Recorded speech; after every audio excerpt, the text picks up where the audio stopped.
I'm excited to talk about revenue and money today.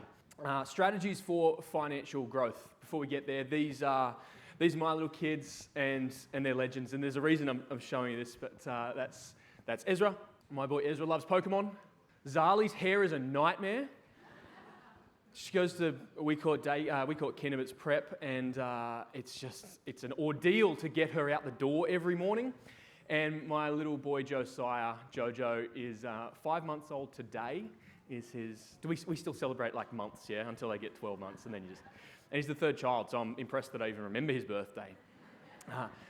But when it comes to these kids, we're teaching our kids about money. I love teaching my kids about a whole bunch of different characteristics and traits to set them up well. And when it comes to money, my eldest, Ezra, we helped him set up a little business where he collects the cans and bottles and puts them in the machine and goes and gets the receipt from Woolies and he puts his money in the spend, the save and the give buckets at home. So we're teaching him those principles, and we've got an investment account on Raise for him and all these sorts of things.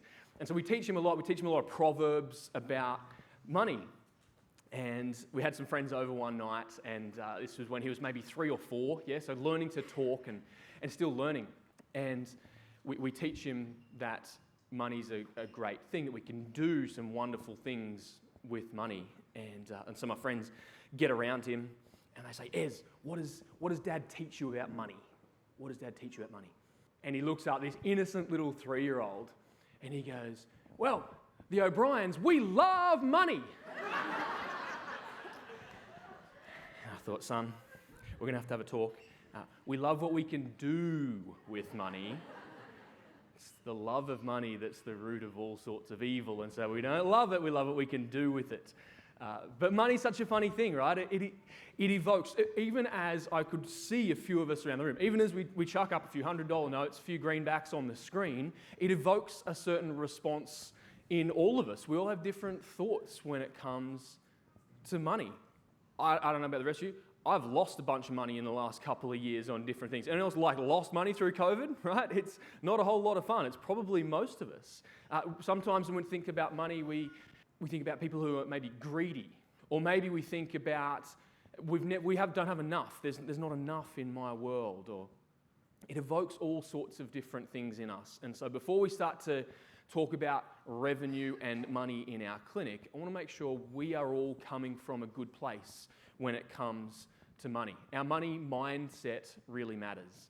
One of the things that I love about this community, one of the things I love about this weekend, is being in a room of like-minded, values-aligned people, good people. And I love that it's one of the last talks of this weekend is about money.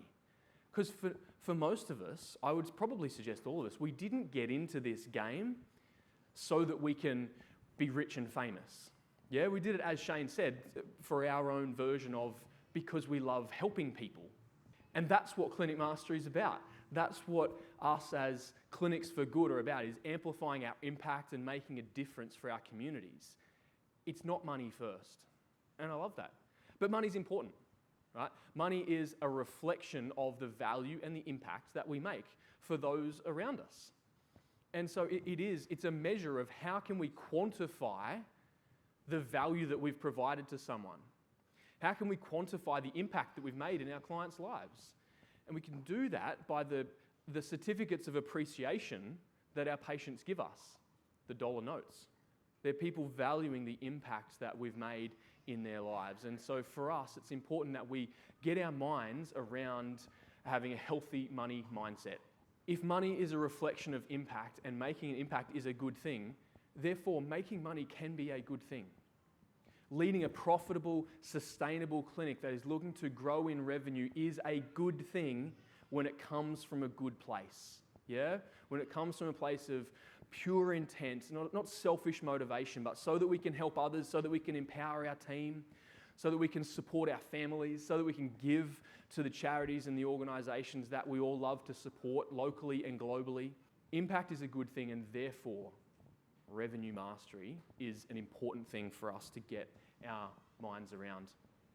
And so our numbers tell a narrative. When it comes to tracking our dollars, our money, and our revenue, they tell a story about what's happening in our clinic, what's happening in our team, what's happening in our community. Our numbers tell a narrative. So when you're confident and comfortable that you're coming from a good place, that you're doing this for the right reasons, that you're doing it with integrity, that if the tax man was to investigate you, that you've got a clean bill, when you're doing things the right way for the right reason, I would suggest it's a good thing to look at how you tell the narrative of your numbers. For you to take charge of what revenue looks like in your clinic.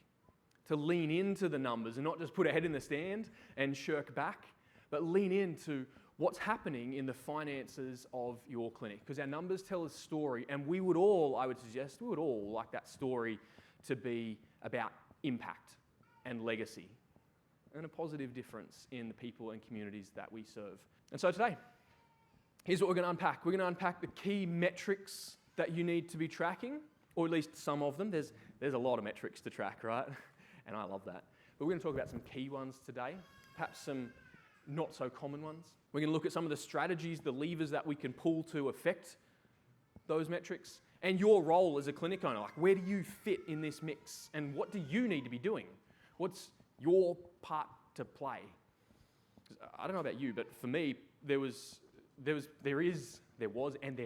plenty of times when I look at a spreadsheet or a zero account, and the numbers, even for me, the numbers can feel a little overwhelming at times, or a little confusing, or it's too many dots and dollar signs, and it's all a bit much. So what's your role to play? How do we go about being clinic owners that are taking control of the narrative that our numbers are telling? That's what we're going to unpack here today.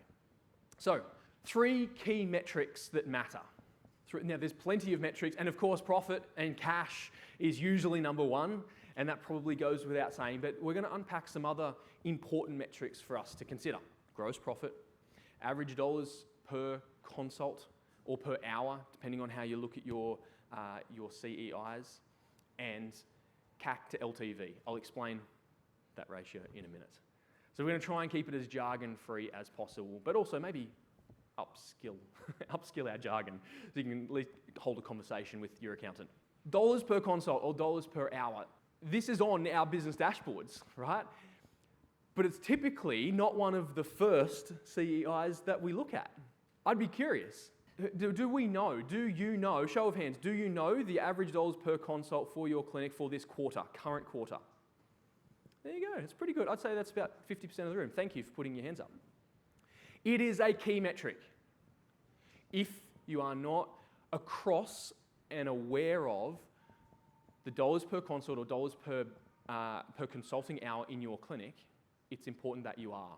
And here's the reasons why.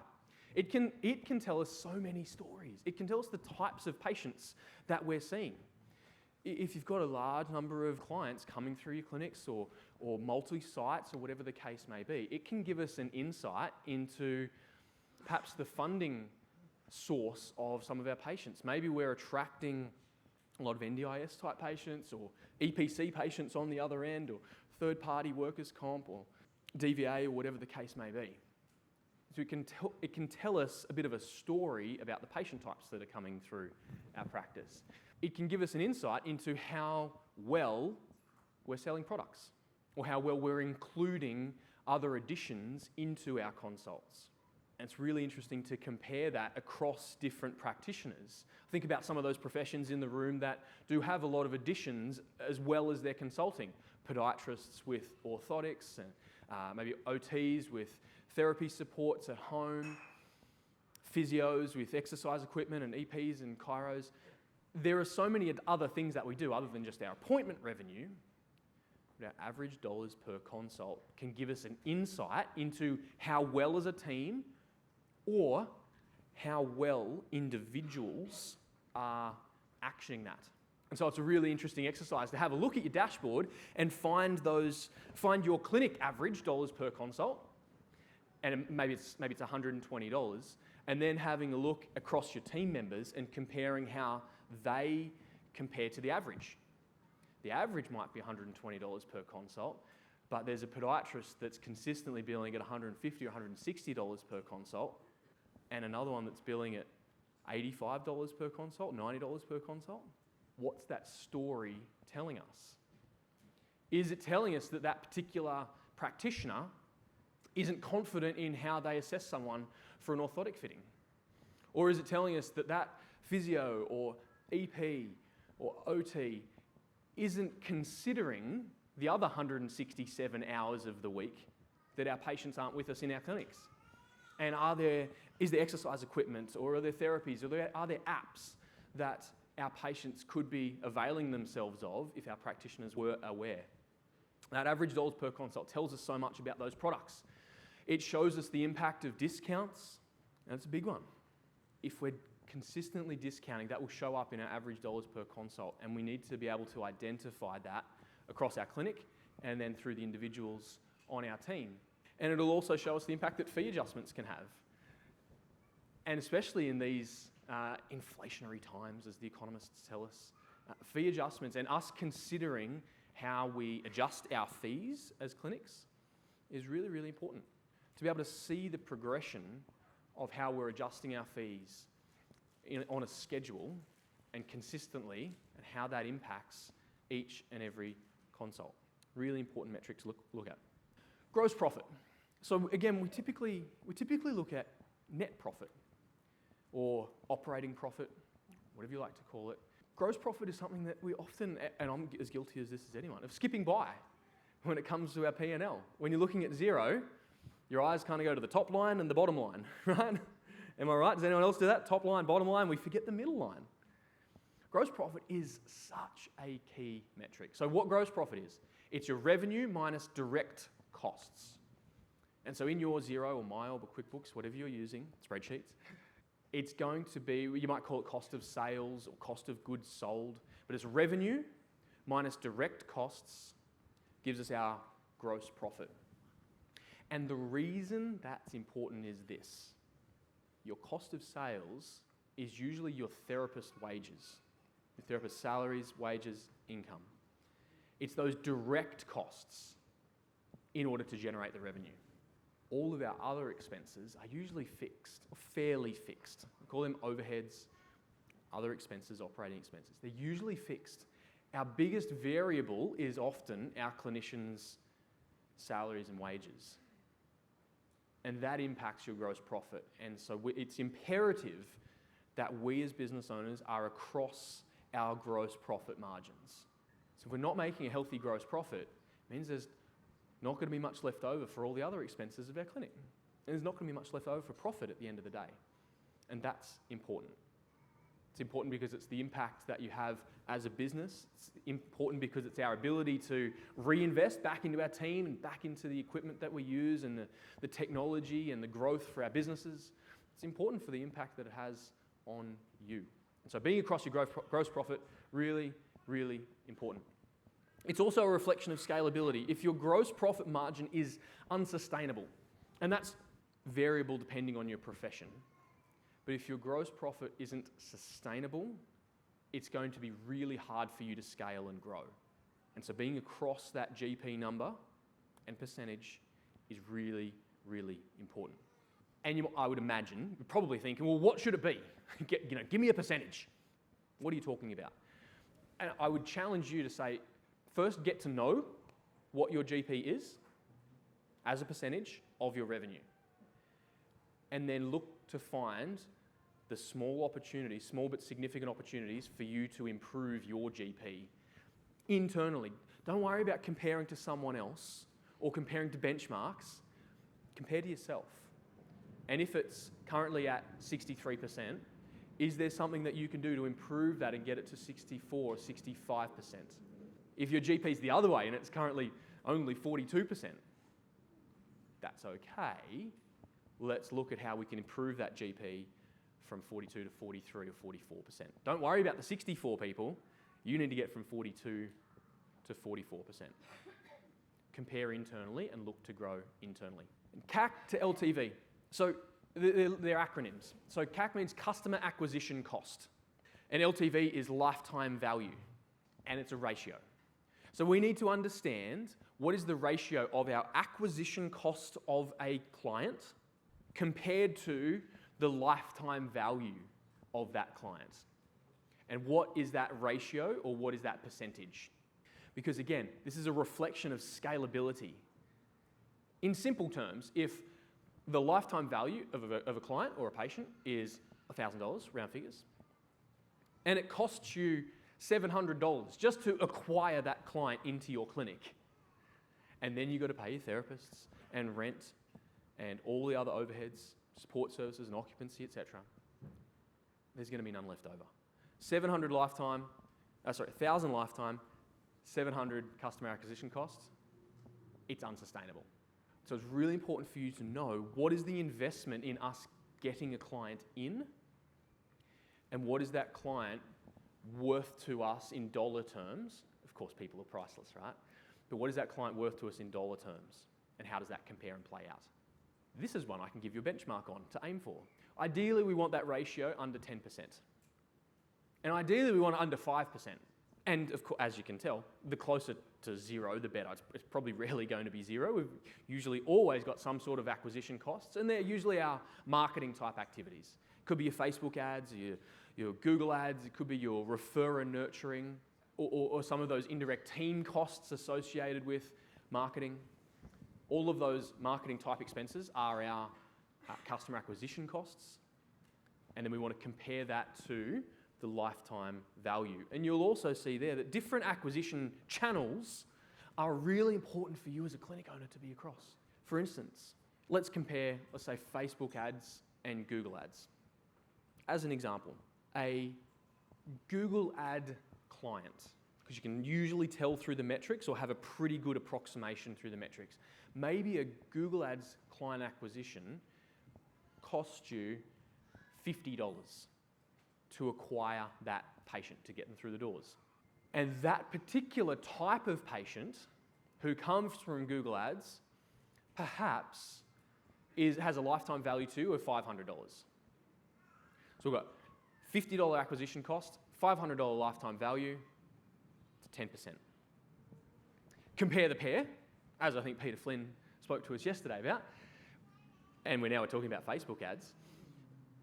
A Facebook client might cost us $70 or $75 as an example in direct acquisition ad cost. But because of the beauty of Facebook and the way we teach it inside the learning portal, you can really speak to your clients' pain points and the solutions that they're after, and you can build so much trust over a long period of time when it comes to Facebook and the branding and the awareness of your clinic. And that patient walks through your doors with so much confidence, and they know they're in the right place and they're ready to invest in their health, and that patient's worth $1,000 to us. So $1,000 lifetime value, $75 acquisition cost. And if you were to simply compare 50 and 75, you would say Google Ads is a better client. But if you were to compare the percentages, 10% Google Ads or 7.5% Facebook, the Facebook patient is the better patient in that example. And so it's really important for us to understand across our clinic our customer acquisition costs generally and our customer acquisition costs specifically for each channel that our patients come through. And you can do that through all sorts of different channels. There's the paid channels, which are easy, Google, Facebook, etc.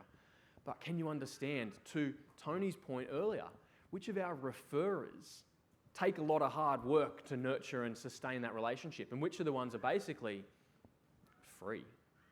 And what are the types of patients that are coming from those referrers?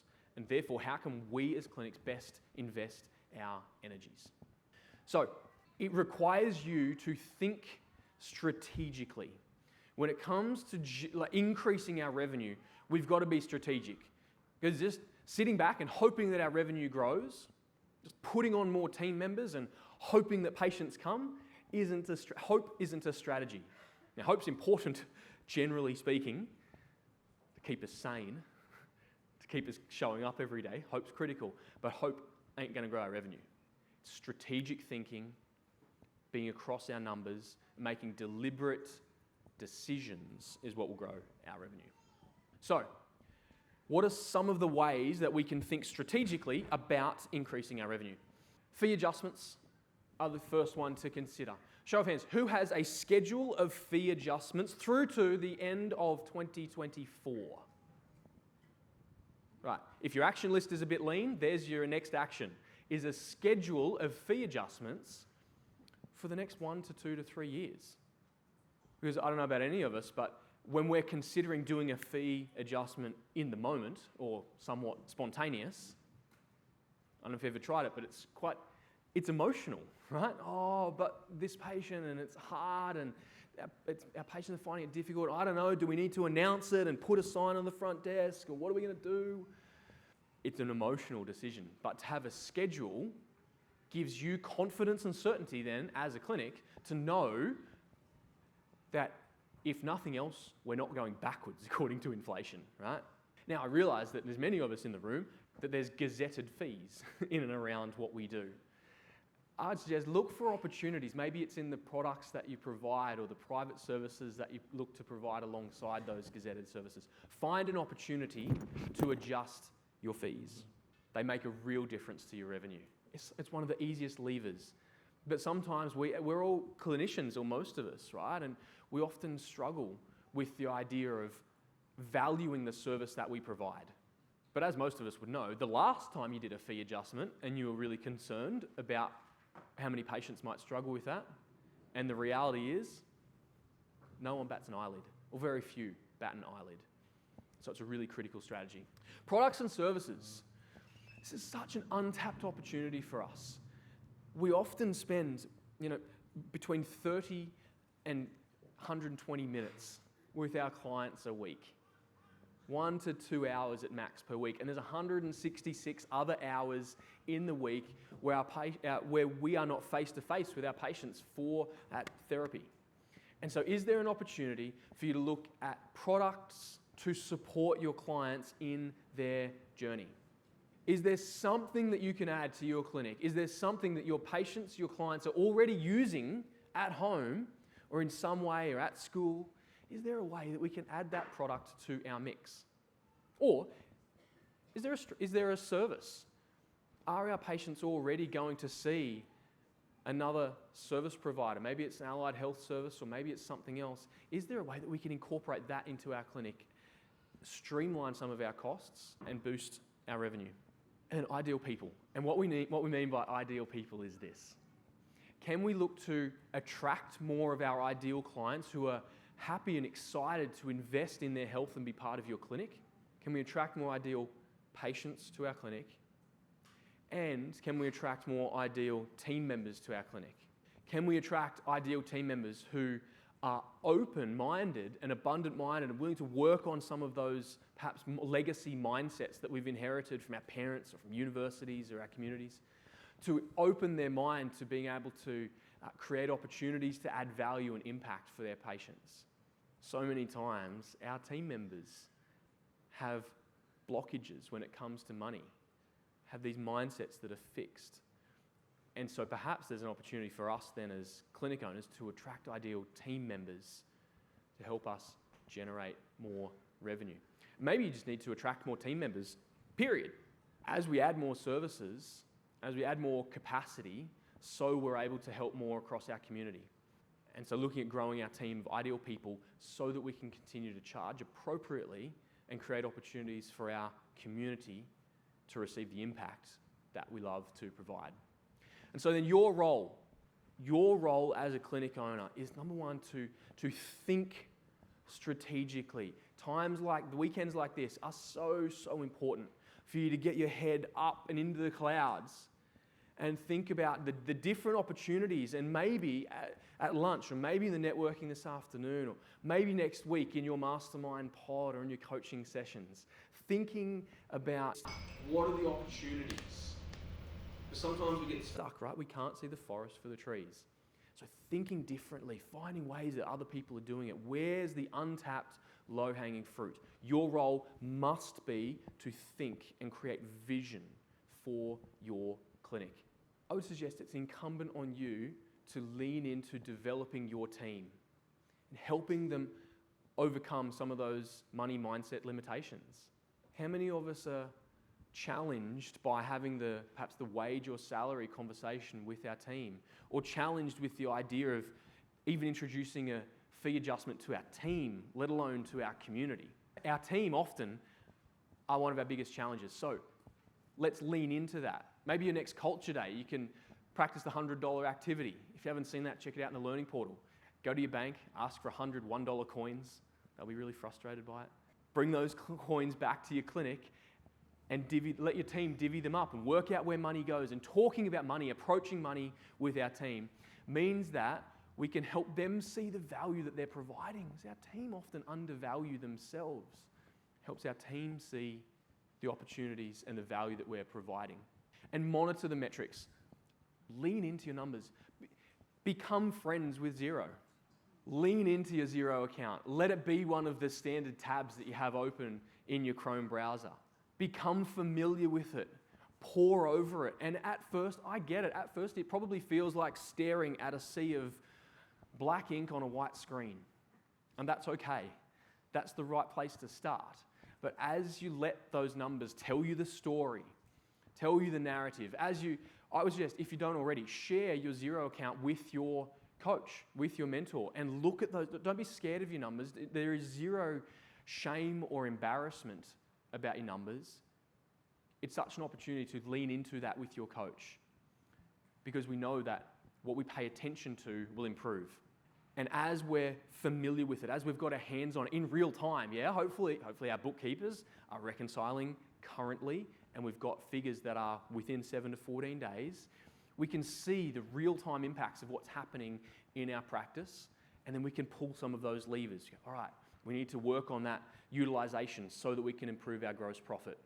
Maybe we need to quickly build our revenue, and so we can look at a fee adjustment or adding in products. Maybe our average dollars per hour or per consult isn't quite right, and we need to look at how our clinical mentors and clinical leads are mentoring our practitioners to be able to continue to add value. Monitor your metrics. Be across those numbers. And for me, what I've found, as I spend time looking at those numbers, I get such a gratitude for our teams that create such impact for our community. Our community value that so much that they would invest in their healthcare and trust us with their healthcare. And then we're able to reinvest back in our team and into those causes that matter, create sustainability for our families. Over time, you go from looking at your numbers with dread or apprehension or confusion, and you learn to fall in love with your numbers. You learn to fall in love with the story that tells and the impact that it creates. There's such an opportunity for us to monitor those metrics and lean into growing our revenue. So when you think about some of those metrics, some of those strategies, and some of those roles, I would love you to write down now on your piece of paper, what is your key insight? When it comes to revenue mastery and this idea of approaching money, write on your piece of paper, what is your key insight? Maybe there's a one-liner, maybe there's an action, but let's do that right now. Pop that on your piece of paper.